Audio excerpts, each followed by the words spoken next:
June 4న జరగనున్న ఓట్ల లెక్కింపు కోసం అధికారులంతా సిద్ధమవుతున్నారు. లెక్కింపు దృష్ట్యా పలుచోట్ల విస్తృత తనిఖీలు నిర్వహిస్తున్నారు. ఎన్నికల సిబ్బందికి కౌంటింగ్ శిక్షణ అందిస్తున్నారు.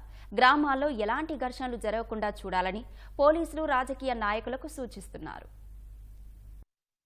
ఓట్ల లెక్కింపు సందర్భంగా ఈసీ మార్గదర్శకాలను ఖచ్చితంగా పాటిస్తూ పగడ్బందీగా ప్రక్రియను పూర్తి చేయాలని ప్రకాశం జిల్లా కలెక్టర్ దినేష్ కుమార్ అధికారులను ఆదేశించారు.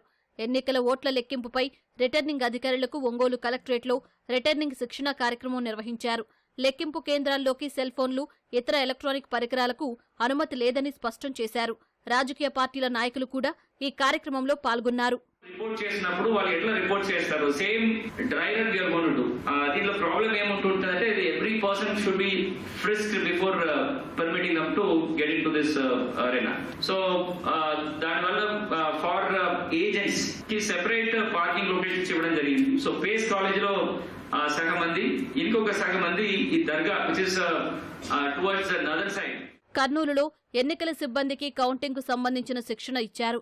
జిల్లా ఎన్నికల అధికారి డాక్టర్ సృజన ఆధ్వర్యంలో supervisors, counting assistants, micro observers కు కౌంటింగ్ గురించి అవగాహన కల్పించారు.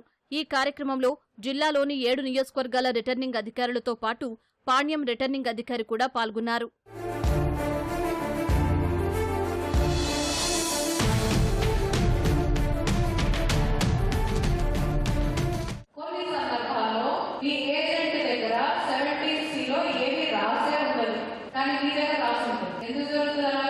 పోలీస్ స్టేషన్ లో రాయకుండా రిసెప్షన్ సెంటర్ లో రాయించుంటాం మనం కదా. సో మన దగ్గర స్ట్రాంగ్ రూమ్ లో నుంచి వచ్చినదే వ్యాలిడ్.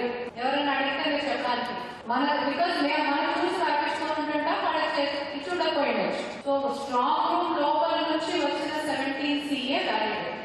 అందులోని నంబర్ కి సియులో నంబర్ కి మ్యాచ్ అవ్వకపోతే ప్రాబ్లం, అప్పుడు పక్కన పెడతాం. అనకాపల్లి జిల్లా రావికమతంలోని ఎస్పీ మురళీకృష్ణ వివిధ రాజకీయ పార్టీల నాయకులతో సమావేశం నిర్వహించారు. కౌంటింగ్ సమయంలో, ఆ తర్వాత గ్రామాల్లో ఎలాంటి ఘర్షణలు జరగకుండా చూడాలని నాయకులకు సూచించారు. లెక్కింపు తర్వాత గెలుపు ఓటములతో సంబంధం లేకుండా ప్రతి ఒక్కరూ స్నేహభావంతో మెలగాలని ఎస్పీ పిలుపునిచ్చారు. సో ఎవరు కూడా మనకి తెలిసి కానీ తెలియక కానీ ప్రత్యక్షంగా కానీ పరోక్షంగా కానీ హింసని ప్రేరేపించడం కానీ, హింసని ప్రేరేపించే వాళ్ళని ప్రోత్సహించడం కానీ ఎక్కడా మీరు చేయరనేటటువంటిది నేను ఆశిస్తున్నాను.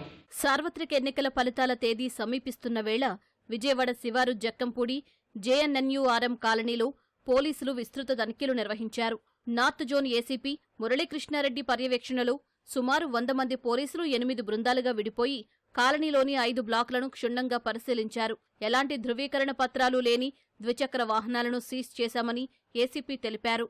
ప్రతి ఇంటిని కూడా క్షుణ్ణంగా తనిఖీ చేస్తున్నాం. మెయిన్ దీని ముఖ్య ఉద్దేశం ఏంటంటే, అలాగే ప్రతి ఇంటిని క్షుణ్ణంగా తనిఖీ చేస్తున్నాం. ఏమన్నా వాళ్ళు ఆధార్ కార్డులు కానీ, ఐడెంటిటీ కార్డు కానీ ఏమీ లేకపోయినట్టయితే ఇక్కడ ఐరిష్ మొబైల్ కూడా ఉంది. ఐరిష్ మొబైల్ తో కూడా వాళ్ళ డీటెయిల్స్ అన్ని తీసుకోవడం జరుగుతుంది. ఓట్ల లెక్కింపు సందర్భంగా ఎలాంటి అవాంఛనీయ ఘటనలు జరగకుండా ఏ విధమైన జాగ్రత్తలు తీసుకోవాలన్న దానిపై తూర్పుగోదావరి జిల్లా అనపర్తిలో పోలీసులు మాక్ డ్రిల్ నిర్వహించారు. ఆందోళనలు జరిగితే ఏ విధంగా అదుపు చేయాలో పోలీసులు కళ్లకు కట్టేలా ప్రదర్శించారు.